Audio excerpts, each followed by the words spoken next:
Sixième épisode de La Voix des enfants pour la paix au Sahel pour cette troisième saison. Ils sont des milliers d'adolescents qui sont déscolarisés dans le Liptako gourmand. Les efforts des gouvernements et des organisations de défense des droits des enfants pour les rescolariser tardent à produire des résultats à hauteur de souhait. Nous irons au Burkina Faso, au Mali et au Niger.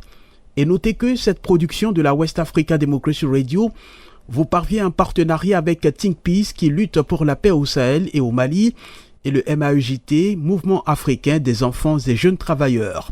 Elle vise à attirer l'attention sur la violation des droits des enfants dans le Liptako gourmand où sévit une crise humanitaire découlant de l'insécurité. Le sort des adolescents déscolarisés, c'est bel et bien le thème de ce magazine. Il n'est pas reluisant pour nombre d'enfants.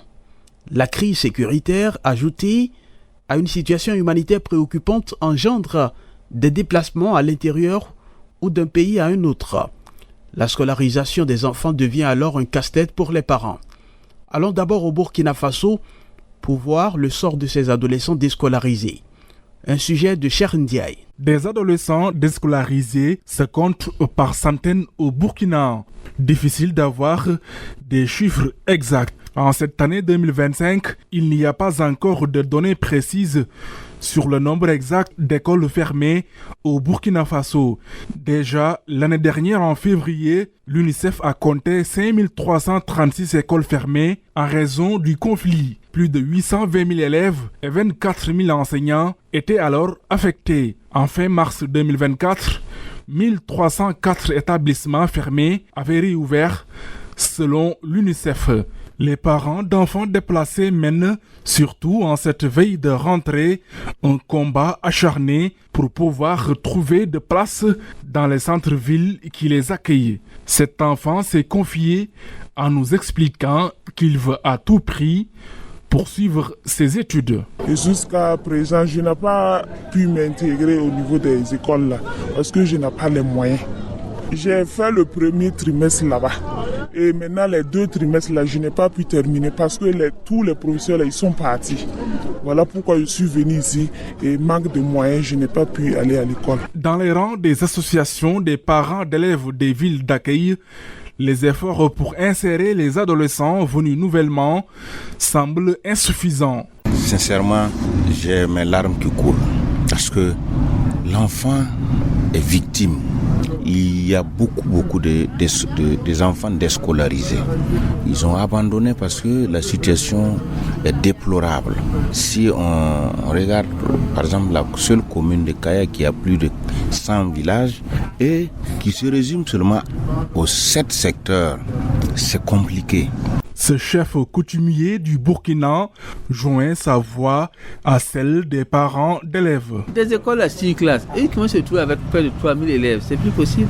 Même si on a beau vouloir mettre ça sur les tentes, sur les arbres, c'est difficile. C'est-à-dire que si vraiment d'autres programmes ne sont pas développés, dans les 6 ans qui vont venir, le problème va se faire ressentir. Parce qu'il y aura beaucoup d'enfants, la déperdition sera forte. Et bon, pas de déperdition, ceux qui n'arrivent pas à se trouver vraiment dans le système économique, il y aura la délinquance qui va se développer. Des solutions sont proposées par les autorités. On note la réouverture de 2500 écoles au cours des 2 dernières années. Mais selon l'UNICEF, 4 enfants sur 10 en âge scolaire ne sont pas scolarisés. Une situation aggravée par l'insécurité persistante dans certaines régions du pays. Dans certaines zones, des enseignants passent par la radio pour dispenser les cours aux élèves. J'ajoute juste que le Fonds éducation sans délai octroie à l'UNICEF plus de 8 milliards de francs CFA pour la deuxième phase du programme pluriannuel de résilience en éducation d'urgence au Burkina Faso. Il s'agit d'assurer une éducation de qualité, inclusive, équitable et résiliente aux enfants affectés par la crise sécuritaire et humanitaire au Burkina Faso. Le programme cible 92 386 enfants âgés de 3 à 17 ans, en particulier les enfants déplacés internes et ceux issus des communautés hôtes dans les régions du centre-nord, du nord et du Sahel. Au Mali voisin, nombreux sont ces parents qui s'inquiètent pour l'avenir de leurs enfants déscolarisés. Au niveau local, des organisations comme Think Peace et MAEJT Le mouvement africain des enfants et jeunes travailleurs font ce qu'elles peuvent pour venir en aide à ces adolescents qui ne peuvent plus poursuivre les études. Ama Guindo, l'un de nos reporters dans le Liptako gourmand. Les enfants déscolarisés sont laissés à eux-mêmes. Les centres de promotion sociale interviennent très peu. Mourbo Traoré, point focal FINPIS, Koro.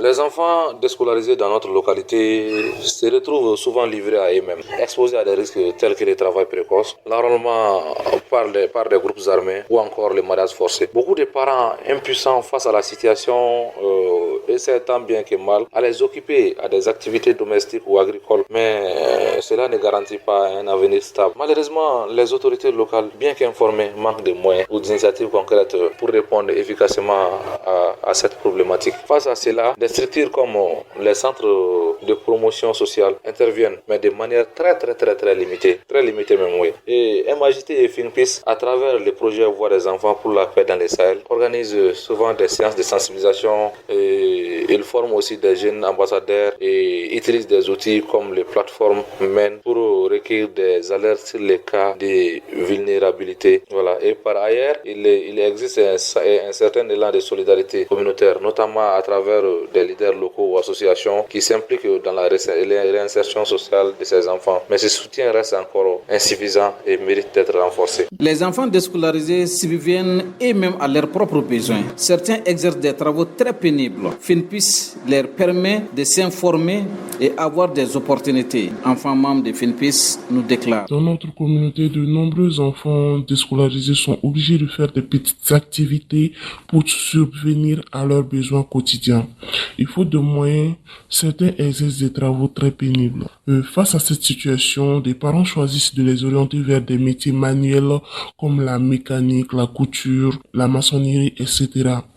Afin qu'ils puissent apprendre un savoir-faire utile au lieu de rester sans occupation.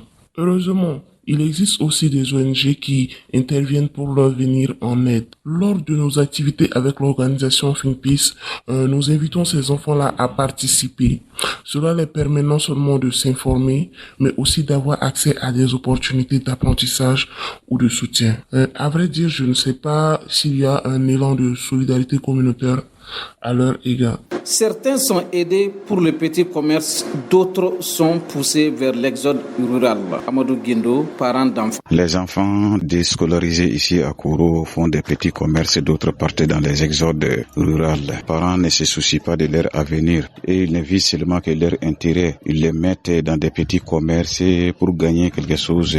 Voilà. Et puis encore, ce sont eux-mêmes qui leur poussent à aller à l'exode. Concernant les autorités, au moins c'est que les cas soient soulignés. Sinon, eux aussi, ils ne prennent pas ça en compte tellement. Peu de parents se soucient de leurs adolescents déscolarisés. Certains parents ne savent même pas où dorment leurs enfants. Les adolescentes contractent des grossesses non désirées dans les rues. Sonli Guindo, membre de l'association féminine Tenbere Koro. Les adolescents déscolarisés, il y a du bon comme du mauvais. Bon, dans la plupart des cas, ces enfants sont délaissés à eux-mêmes. Certains sont bien orientés, c'est fort et font des métiers.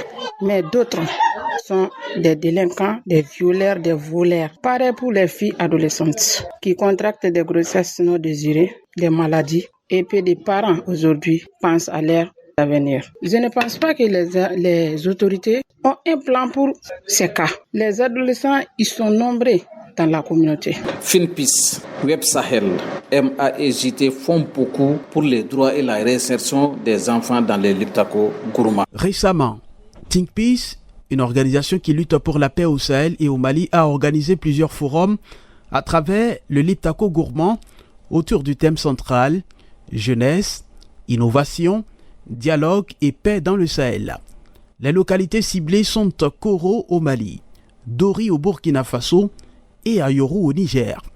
De jeunes ambassadeurs de la paix et d'autres parties prenantes ont échangé sur le rôle de la jeunesse dans la consolidation de la paix, la citoyenneté et la gouvernance. Les débats étaient aussi tournés vers la protection de l'enfance et l'innovation communautaire pour la paix. Arissou Sidikou, le point focal de l'ONG Think Peace Sahel à Ayoru, nous fait le point des recommandations. Promouvoir le dialogue, renforcer le mécanisme de résolution pacifique des conflits, former les jeunes sur la gestion des conflits, appui de l'État pour prévenir les conflits. Et il y a aussi renforcé la parenté à plaisanterie, méthode et initiative qui permettra d'éviter des conflits. Par exemple, si quelqu'un est Kanuri et l'autre est Peul, donc ils ont une parenté de plaisanterie. Le Kanuri peut taquiner le Peul, tout comme le Peul aussi peut taquiner le Kanuri sans pour autant qu'il y ait des conflits. C'est-à-dire ils savent tous qu'ils ont le droit de se taquiner en fait. Renforcer la justice, promouvoir la bonne gouvernance, mise en place d'un service spécialisé auprès duquel les enfants peuvent aller se confier et avoir des solutions à leurs problèmes. Création des centres de formation pour les enfants non scolarisés. La sensibilisation des parents et les leaders communautaires sur le droit et le devoir des enfants. Scolarisation gratuite pour les enfants, surtout les jeunes filles. Et accès à un soin gratuit. Lutte contre le mariage d'enfants. Il y a l'établissement des faits d'état civil pour les enfants déscolarisés. Les citoyens doivent être impliqués dans les processus de la prise de décision pour que leurs préoccupations soient prises en compte. Arissou Sidikou, le point focal de l'ONG Think Peace Sahel à Ayoru, au Niger. Ce numéro de la Voix des enfants pour la paix au Sahel s'achève. Merci de votre attention. Retour de ce programme dans 2 semaines avec un autre sujet. Gardez la forme. Au revoir.